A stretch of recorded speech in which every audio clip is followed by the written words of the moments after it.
सरकारी syllabus YouTube channel पर। और अभी हम बात करने वाले हैं यूपीएससी द्वारा निकाली हुई एक वैकेंसी, ज़बरदस्त वैकेंसी, जिसका नाम है कंबाइंड डिफेंस सर्विसेज एग्जामिनेशन, जिसे आप प्यार से सीडीएस के नाम से भी जानते हो, कंबाइंड डिफेंस सर्विसेज एग्जामिनेशन। इसमें क्या होता है बच्चों कि ग्रेजुएट वाले बच्चे इसमें अप्लाई करते हैं फ़ौज में अफसर बनने के लिए, मतलब आर्मी, नेवी, एयरफोर्स। अगर आप किसी में भी अधिकारी के तौर पर भर्ती होना चाहते हो तो आपके लिए बेहतरीन अवसर है इफ़ यू आर ग्रेजुएट। ठीक है, अगर आप कक्षा 12 पास होते हो तो एनडीए आपके लिए ऑप्शन खुला है और लेटेस्ट में एप्लीकेशन आ चुके हैं। ये है ग्रेजुएट वालों के लिए। डिटेल में बात करेंगे, सारी की चीज़ों को बड़े ही विस्तृत ढंग से समझने वाले। तो चलिए शुरुआत करते हैं। ठीक है, लास्ट डेट जो आपके फॉर्म सबमिशन की है वो 4 जून है। आप यहाँ से चेकआउट कर लो। 4 जून के पहले आपको upsc.government.in पर जाकर अपना एप्लीकेशन भर देना है। ठीक है, एप्लीकेशन भरना काफ़ी आसान चीज़ है, कोई दिक्कत की इसमें बात नहीं है। और एक और ये साइट है upsconline.nic.in, यहाँ पर भी जाकर आप अपना ऑनलाइन एप्लीकेशन भर सकते हो। ठीक है, अब हम देखने वाले हैं कि जो ज़रूरी चीज़ें उनके बारे में डिस्कस करेंगे। देखिए, सबसे पहले आपका एक रिटन एग्जाम होगा, फॉलोड बाई आपका एक एसएसबी होगा। तो जो आपका रिटन एग्जाम है उसमें आपका नेगेटिव मार्किंग रहने वाली 1 तिहाई की। तो मतलब एक प्रश्न अगर 1 अंक का है तो उसमें 1 तिहाई नंबर, मतलब 0.33 नंबर आपका काट लिया जाएगा अगर आप गलत करते हो तो। ठीक है, अब देखिए, फॉर्म भरते समय या कोई और क्वेरी होती तो आप इन नंबरों पर संपर्क कर सकते हो डायरेक्ट यूपीएससी से। देखिए, आजकल हर किसी के पास जियो का फ़ोन रहता है और जियो के फ़ोन में लोग बाग मोस्टली जो है ना अनलिमिटेड रिचार्ज ही करके रखते हैं कि अनलिमिटेड टॉकिंग रिचार्ज। तो आप जो है ना आसानी से फ़ोन करो, कोई दिक्कत की आपको बात नहीं है। आगे देख लेते हैं। आगे बढ़ने की श्रृंखला में अब हम देखेंगे कि वैकेंसी कितनी है, कितनी वैकेंसी है। तो देखिए, मैं ये काफ़ी डिटेल में आपको बताने वाला हूँ। देखिए, सबसे पहले मैं बताने से पहले एक चीज़ और क्लियर कर देता हूँ कि अगर आप भर्ती होना चाहते हो तो आपकी 2 कंडीशंस होती है। या आप पीसी ज्वाइन करो। पीसी का मतलब होता है परमानेंट कमीशन, मतलब आप 57 साल तक, जब तक आप बूढ़े नहीं हो जाओगे तब तक आपको नौकरी करने का अवसर मिलेगा, 57 साल तक। फिर उसके बाद आप पेंशन लेके रिटायर हो जाओगे। ठीक है, दूसरी चीज़ यहीं अगर आप ये नहीं लेते हो, 57 साल तक परमानेंट कमीशन नहीं लेते हो, तो दूसरा होता है शॉर्ट सर्विस कमीशन, SSC के नाम से जाना जाता है। तो इस भर्ती में दोनों की ही भर्ती हैं, आपको चुनाव करना है कि आपको किस में जाना है। ठीक है, तो देखो, एसएससी की 2 कैडर हैं, मैं आपको आगे बताऊंगा, लेकिन अभी बात कर लेते हैं परमानेंट कमीशन की, जिसकी नौकरी 57 साल तक है।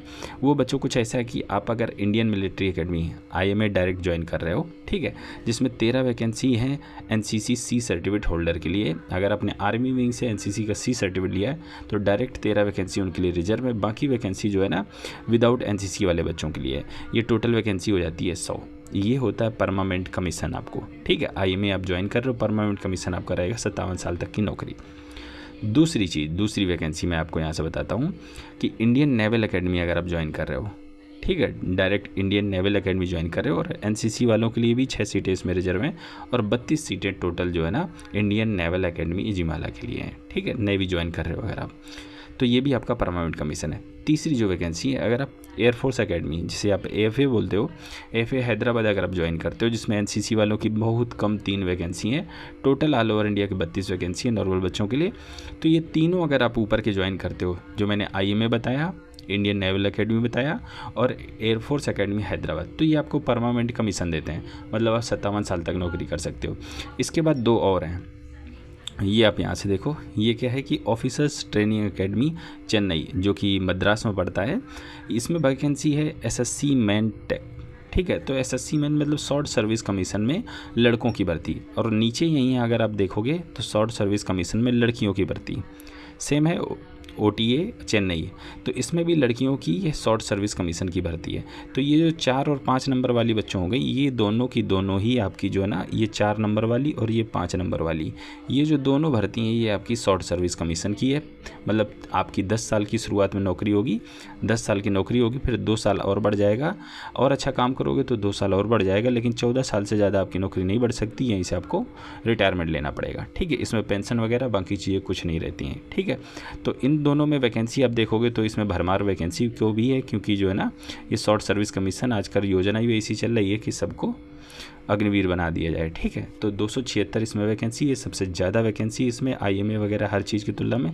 तो इस तरह का टोटल वैकेंसी की बात करें जो CDS के तहत आई है वो 459, करीब 460 वैकेंसी ऑल ओवर इंडिया के बच्चों के लिए आई हैं। ठीक है, अब और थोड़ा सा आगे देख लेते हैं, जो ज़रूरी चीज़ें हैं उनके बारे में हम डिस्कस करेंगे आगे बढ़ने की श्रृंखला में। देखिए, ग्रेजुएशन वाले बच्चों के लिए एक बहुत अच्छी अपॉर्चुनिटी रहती है। आप डायरेक्ट जो है ना, आपका जो बहुत ज़्यादा दिनों की ट्रेनिंग भी नहीं रहती है, और ये देखो ऑल ओवर इंडिया में आपके एग्जामिनेशन सेंटर हैं। ठीक है। एग्जामिनेशन की चिंता करने की ज़रूरत नहीं है। कई बार क्या होता है कि लड़कियां रहती तो उन्हें दिक्कत रहती है कि हमारा एग्जामिनेशन सेंटर कहीं अगर दूर डाल दिया तो दिक्कत होगी। सच में लड़कियों की दिक्कत हो जाती है। तो आपके मोस्टली हर सिटी में एग्जामिनेशन सेंटर है। अगर हम बात करें एलिजिबिलिटी की तो आप यहाँ से चेकआउट कर पाएंगे कि ऐसे बच्चे जो कि इंडियन में कहीं भी रहने वाले हैं, ऐसे सारे बच्चे इसमें फॉर्म भर सकते हैं, कोई दिक्कत की बात नहीं है। ठीक है, सिटीजन ऑफ इंडिया या नेपाल के हो तो भी आप इसमें भाग ले सकते हो। अब देख लेते हैं आपका उम्र सीमा वगैरह। देखो, अगर आप IMA ज्वाइन कर रहे हो, ठीक है, तो आपकी डेट ऑफ बर्थ 2 जुलाई 2001 से 1 जुलाई 2006 के बीच में आपकी होनी चाहिए। ठीक है, ये बात हो गई IMA के लिए। अब अगर आप जो है ना इंडियन नेवल एकेडमी ज्वाइन कर रहे हो तो आपकी सेम उम्र सीमा है, इसमें दोनों में कोई बदलाव नहीं है। ठीक है, IMA के लिए और इंडियन नेवल एकेडमी के लिए। अब एयरफोर्स में थोड़ा अंतर हो जाता है। एयरफोर्स में क्या अंतर हो जाता है कि आपकी उम्र सीमा 1 साल और कम कर दी गई है। ठीक है, तो इसमें क्या रहता है कि 20 से आप 24 साल तक ही फॉर्म भर सकते हो। वहीं पर अगर आप जो है ना IMA ज्वाइन करते हो तो आप जो है ना 20 से 25 साल, और जो नेवल एकेडमी इसमें भी 20 से 25 साल, बट एयरफोर्स एकेडमी में आपकी जो है ना 20 से 24 साल तक के लड़कियां इसमें भाग ले सकती हैं। तो बस एक ये साल की उम्र सीमा कम है। तो वहीं अगर आप देखोगे तो 2 जुलाई 2001 तो है, लेकिन यहाँ देखो 1 जुलाई 2005 कर दिया। बाकियों में क्या है कि 1 जुलाई 2006 तक अप्लीकेबल थे, तो इसमें 1 साल उम्र सीमा कम कर दी गई एयरफोर्स के लिए। अब देखो 1 साल बढ़ा भी दी गई, किसके लिए बढ़ाई गई है? जिसके पास DGCA जो एविएशन की फील्ड की जो है ना अथॉरिटी होती है, उसके द्वारा अगर आपके पास में कमर्शियल पायलट लाइसेंस है तो आपके लिए उम्र सीमा में 26 साल तक बढ़ा दी गई, 2 साल और एक्सटेंड कर दी गई है। ठीक है, तो ये चीज़ इंपॉर्टेंट थी, इसके बारे में हमने डिस्कस कर लिया। ठीक है, अब देख लेते हैं कि जो आपकी OTA जो आपकी चेन्नई वाली है उसकी उम्र सीमा आपकी क्या होनी चाहिए। तो आप यहाँ से देख सकते हैं, मेन के लिए आप सबसे पहले देख लो कि 1 जुलाई 2006 और 2 जुलाई 2000 के बीच में, मतलब 2 जुलाई 2000, यहाँ से आप देखो मैं बना देता हूँ, 2 जुलाई 2000 और 1 जुलाई 2006 के बीच में आपकी डेट ऑफ बर्थ पढ़नी चाहिए। ठीक है, ऐसे ही सेम उम्र सीमा जो है ना ऑफिसर्स ट्रेनिंग एकेडमी जो वुमेन वाली है उनके लिए भी सेम चीज़ है, उनकी भी डेट ऑफ बर्थ 2 जुलाई 2000 से 1 जुलाई 2006 के बीच में पढ़नी चाहिए। अब देखो, चाहे आप SC ST हो चाहे जो हो, आपको उम्र सीमा वगैरह में और कोई छूट नहीं मिलने वाली है। ठीक है, अब देख लेते हैं एजुकेशन क्वालिफिकेशन। एजुकेशन क्वालिफिकेशन की अगर हम बात करें तो IMA के लिए आप देखेंगे कि आपके पास में डिग्री होनी चाहिए, कोई सी भी डिग्री, कला साहित्य विज्ञान कुछ भी हो, बस आप ग्रेजुएट हो, आप इसमें फॉर्म भर सकते हो। परसेंटेज मार्क्स की कोई ज़रूरत नहीं है। ठीक है, अब यहीं अगर आप जो है ना नेवल एकेडमी ज्वाइन करना चाह रहे हो, मतलब नेवी ज्वाइन करना चाह रहे हो, तो आपके पास में डिग्री इन इंजीनियरिंग होनी चाहिए, मतलब आपके पास में इंजीनियरिंग की डिग्री होगी तभी आप नेवल एकेडमी ज्वाइन कर पाओगे। ठीक है, अब इसके बाद हम बात कर लेते हैं एयरफोर्स एकेडमी अगर आपको ज्वाइन करनी है तो FA के लिए आपका क्या है कि डिग्री होनी चाहिए किसी भी यूनिवर्सिटी से, प्लस कक्षा 12वीं में आपके जो है ना मैथ्स एंड फिजिक्स होना अनिवार्य है, या फिर बैचलर ऑफ इंजीनियरिंग की आपके पास में डिग्री हो तो आप इसमें फॉर्म भर सकते हो। ठीक है, ये चीज़ इंपॉर्टेंट थी, इसके बारे में हमने देख लिया। ठीक है, और जो बच्चे अंतिम साल में हैं वो बच्चे इसमें फॉर्म भर सकते हैं। अपीयरिंग ईयर जो है ना फाइनल जो है वो भी इसमें फॉर्म भर सकते हैं। अपीयरिंग स्टूडेंट जिसे बोलते हैं, या लास्ट सेमेस्टर जिनका चल रहा है, तो ऐसे बच्चे भी इसमें भाग ले पाएंगे। ठीक है, तो ये काफ़ी ज़रूरी चीज़ें थी, इनके बारे में हमने आपको जो है ना गाइड कर दिया डिटेल में। फॉर्म फीस की बात करें तो 200 रुपये फॉर्म फीस है, कोई ज़्यादा दिक्कत की बात नहीं है। हाउ टू अप्लाई की बात मैं कर चुका हूँ ऑलरेडी, तो अब उसकी बात बार बार करने की कोई ज़रूरत नहीं है।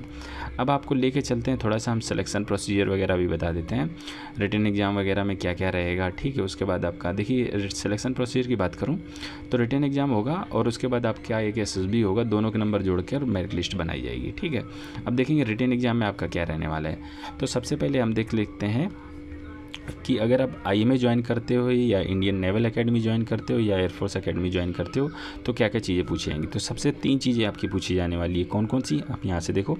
सबसे पहले इंग्लिश। ठीक है, इंग्लिश में क्या है कि 2 घंटे का प्रश्न रहेगा और 100 नंबर का आपका रहने वाला है। फिर जनरल नॉलेज सेकेंड नंबर पर जनरल नॉलेज, तो जनरल नॉलेज भी 2 घंटे का रहेगा, 100 प्रश्न आपके जो है ना मैक्सिमम मार्क्स भी 100 रहने वाले हैं।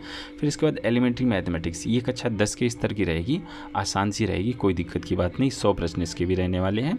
तो इस तरह 3 चीज़ें आपकी पूछी जाएगी अगर आप Indian military academy, Indian naval academy या एयरफोर्स एकेडमी में फॉर्म भर रहे हो। तो कौन कौन सी, इंग्लिश, जनरल नॉलेज और गणित, एलिमेंट्री मैथमेटिक्स कक्षा 10 के स्तर की। ठीक है, इसके अलावा अगर आप जो है ना OTA जो कि मद्रास चेन्नई वाली अगर आप ज्वाइन करते हो तो उसमें देखिए आप यहाँ से गणित नहीं पूछी जा रही है। ठीक, आप यहाँ से देखोगे तो इसमें गणित नहीं पूछी है, सिर्फ इंग्लिश और जनरल नॉलेज ही पूछा जा रहा है। 2-2 घंटे का प्रश्न रहेगा, 100 नंबर के आपके रहने वाले हैं। ठीक है, तो आप समझ गए।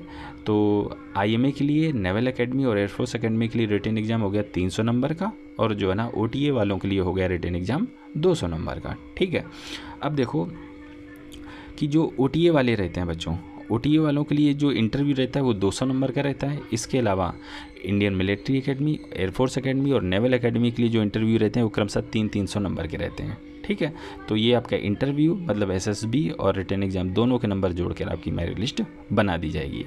अब देखो जो मैथमेटिक्स का था, आप यहाँ से देख सकते हो एलिमेंट्री मैथमेटिक्स, इसका जो स्तर रहेगा वो कक्षा 10 के स्तर का रहेगा, तो कठिन बिल्कुल नहीं होगा, उसकी चिंता आप मत करो। ठीक है, तो आप यहाँ से देखो बाकी कोड का भी जो आपकी सिलेबस है आप यहाँ से स्क्रीनशॉट ले सकते हो, डिटेल सिलेबस है, या आप जो है ना upsc.government.in पर जाकर भी इसका सिलेबस डाउनलोड कर सकते हो। ठीक है, आप यहीं से स्क्रीनशॉट भी चाहो तो ले सकते हो। ठीक है, कुछ खास नहीं है। ठीक है, आप यहाँ से आराम से स्क्रीनशॉट इसका ले लो, नहीं तो आप वेबसाइट पर जाकर upsc.online.nsc.in पर जाकर आप जो है ना PDF निकाल लो और उसका प्रिंट आउट ले लो, फिर उसको घर पे रखो, फिर आप हाईलाइट करके सेम टॉपिक पढ़ सकते हो। ठीक है, तो उम्मीद करता हूँ हमने कई चीज़ों को बड़े ही अच्छे ढंग से डिस्कस किया। ग्रेजुएट वालों के लिए ये एक अच्छी अपॉर्चुनिटी होती है भारतीय सेनाओं में कमीशनिंग लेने के लिए, अधिकारी बनने के लिए। अगर आप इसमें चुन लिए जाते हो तो आपकी लेफ्टिनेंट की रैंक से शुरुआत होगी। आर्मी ज्वाइन करते हो, एयरफोर्स ज्वाइन करते हो तो आप फ्लाइंग ऑफिसर बनाए जाते हो। अगर आप नेवी ज्वाइन करते हो तो आप जो है ना सब लेफ्टिनेंट बनाए जाते हो। ठीक है, फिर इसके बाद आपका कैरियर प्रोग्रेशन और रहता है। इसके रिगार्डिंग अगर आप कुछ और जानना पूछना चाहते हो तो हमें कमेंट कर सकते हो। फिलहाल इस छोटे से वीडियो में इतना ही रखना चाहेंगे। हम आपसे मिलते हैं अगली वीडियो में, तब तक के लिए वंदे मातरम।